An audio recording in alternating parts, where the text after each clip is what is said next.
तो जय हिंद दोस्तों। देखिएगा अब जो है हम लोग जो क्वेश्चन है फिजिक्स जी मेंस आपका जो है 2019 का है, तो इसमें हम लोग आपका मोशन इन प्लेन से ही क्वेश्चन कर रहे हैं। तो मोशन इन प्लेन का ही क्वेश्चन है। सबसे पहले आप लोग को नमस्कार। तो आप लोग हमारे चैनल पे जो है नए हैं, तो सबसे पहले आपको करना क्या है, आपको करना है स्टडी 24/BK पर आपको क्या करना है, सब्सक्राइब कर लेना है। उसके बाद जो है बेल आइकन प्रेस कर लेना है। क्यों? क्योंकि जैसे ही मैं वीडियो डालूंगा तो आपको जो है तुरंत मैसेज पहुंच जाएगा।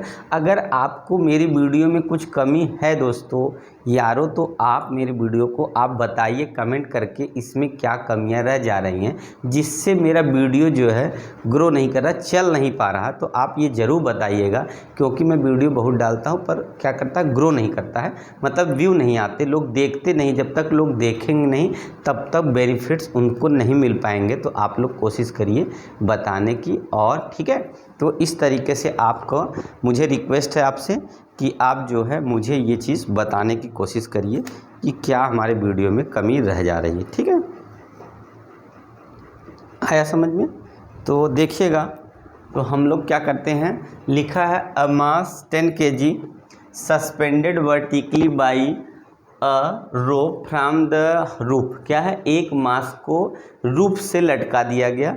When a horizontal force is applied on the rope at same point, some point, कहीं से पर क्या करता है, हॉरिजॉन्टल फोर्स लगाता है। जैसे ये रस्सी लटकी हुई है ऐसे, और फोर्स को हमको यहीं से कहीं ऐसे लगा देना है। तो हॉरिजॉन्टल ये रोप है, और उसमें क्या है कि आपका मास कितने का है, कितने का दिया है मास आपका, तो 10 kg का मास है। इसको वर्टिकली आपको हैंग कर दिया गया है, और बीच से कहीं फोर्स लगाएंगे तो बोला क्या है कि वो क्या होगा, हॉरिजॉन्टल से 45 डिग्री पर डेविएट हो जाता है at the roof point if the suspended mass is at equilibrium. पर सस्पेंडेड मास इक्विलिब्रियम होगा, the magnitude of force applied, तो कितना फोर्स लगा ये आपको बताना है। तो आप लोग क्लियरली क्वेश्चन को रीड कर लीजिए, पहले समझ लीजिए कि क्या क्वेश्चन है। क्वेश्चन का मतलब ये हुआ कि किसी रस्सी में अगर हम क्या करते हैं, कोई रस्सी है, अगर उसमें हम लोग क्या करेंगे, थोड़ा सा वो दिख नहीं रहा, हाँ ठीक, तो थोड़ा सा कोई रस्सी हम लोग लेते हैं, उसमें क्या करते हैं, बाहर कहीं ऊपर से या वाल से या किसी चीज़ से क्या है, रिजिड सपोर्ट से इसको क्या कर देते हैं, फिक्स कर देते हैं, और नीचे 10 kg का मास क्या करते हैं हम लोग उसमें बांध देते हैं, और बीच में से ऐसा फोर्स लगाए कि जो हॉरिजॉन्टल से एंगल ऐसे परपेंडिकुलर था, अब वो 45 डिग्री हो जाए, तो बताना कितना फोर्स लगा। अब इसका मैं एक छोटा सा आपको ये फिगर बनाता हूँ, समझिए। ये रिजिड वाल है, उसमें क्या किया हमने, यहाँ पे ऐसे रस्सी को लटका दिया, और यहाँ पे, ठीक है। अब क्या करना है, अब ये क्या होगा कि इस तरीके से अगर इसको हमने क्या किया कि यहाँ से ये ऐसे खिंच जाएगा, मान लीजिए। तो यहाँ से हमने क्या किया, इसको ये यहाँ से इस तरीके से खींच के, ठीक है।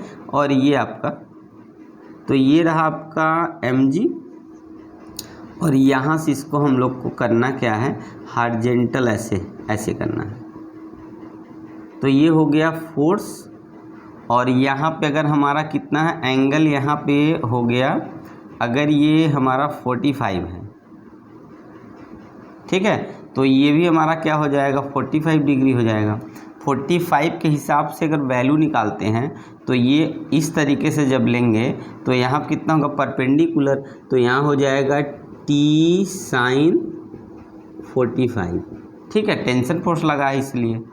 और इस तरफ क्या होगा, ऊपर की तरफ कितना होगा, t cos 45 डिग्री। तो यहाँ से क्या करेंगे, हम इसको कंपोनेंट में डिवाइड कर देंगे। यहाँ क्या है 90 डिग्री, जब इधर चला जाएगा 45 डिग्री होगा, यही 45 अल्टरनेट से यहाँ 45 होगा। इसके सामने परपेंडिकुलर ये है, मतलब ये परपेंडिकुलर होगा t sin 45, और यहाँ हॉरिजॉन्टल जो वर्टिकल वैल्यू होगी t cos 45 होगी।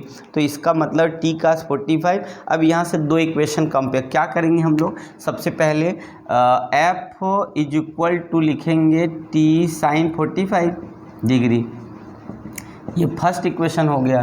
फिर दूसरा हो जाएगा हमारा mg इज इक्वल कितना हो गया, t cos 45 हो गई। ये सेकंड इक्वेशन, मतलब एक बार हॉरिजॉन्टल कंपोनेंट ले लिया, एक बार वर्टिकल कंपोनेंट ले लिया। अब इसको क्या कर देंगे हम लोग, डिवाइड कर देते हैं। डिवाइड करेंगे तो F अपन कितना हो जाएगा, mg हो जाएगा, और यहाँ पे आ जाएगा T से T देखिए कैंसिल हो जाएगा, और sin 45 अपन cos 45 मिल के आ जाता है tan 45।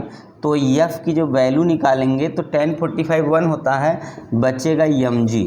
तो आपका 10 kg मास है और g की वैल्यू अगर हम 10 ले लें क्योंकि दिया था, तो 100 न्यूटन। आपने देखा कि आपका ऑप्शन कौन सा सही चला गया, तो आपका ए वाला ऑप्शन सही है कि 100 न्यूटन फोर्स लगेगा। ठीक है, तो आप लोग एक बार देखिए तब फिर आपसे बता देते हैं। तो सबसे पहले आप लोग को करना क्या है, अगर ऐसी वीडियो देखनी है तो आप हमारे चैनल स्टडी 24/BK पे या तो विनोद कुमार सिंह फिजिक्स नाम से आप सर्च करेंगे तो आपको हमारा जो है लोगो दिख जाएगा। क्या, विनोद कुमार सिंह नाम से अगर आप सर्च करते हैं तो आपको चैनल हमारा दिख जाएगा।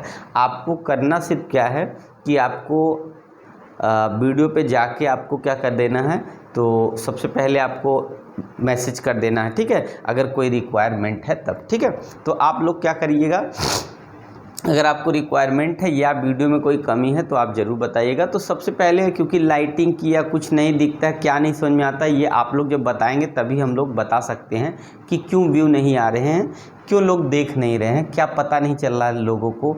इतने इंपॉर्टेंट क्वेश्चन है फिर भी व्यू नहीं आते। तो देखिए क्या है, फिजिक्स से जी मेंस 2019 का है जो पेपर में आया हुआ। सबसे पहले क्या दिया, एक बॉडी है जिसको हम लोग क्या करते हैं, रिजिड सपोर्ट से सस्पेंड कर देते हैं। उसका उस सेकेंड एंड पे क्या करते हैं, उसको हम लोग 10 kg मास को क्या करते हैं, वेट को हैंग कर देते हैं। उसके बाद बीच से कहीं फोर्स लगाएंगे जिससे क्या होगा, एंगल 45 पे रस्सी का शिफ्ट हो जाए और वो क्या करेगा, और जो वर्टिकल जो फोर्स है वो क्या कर जाएगा, हमारा नीचे सेम इक्विलिब्रियम कंडीशन होगा।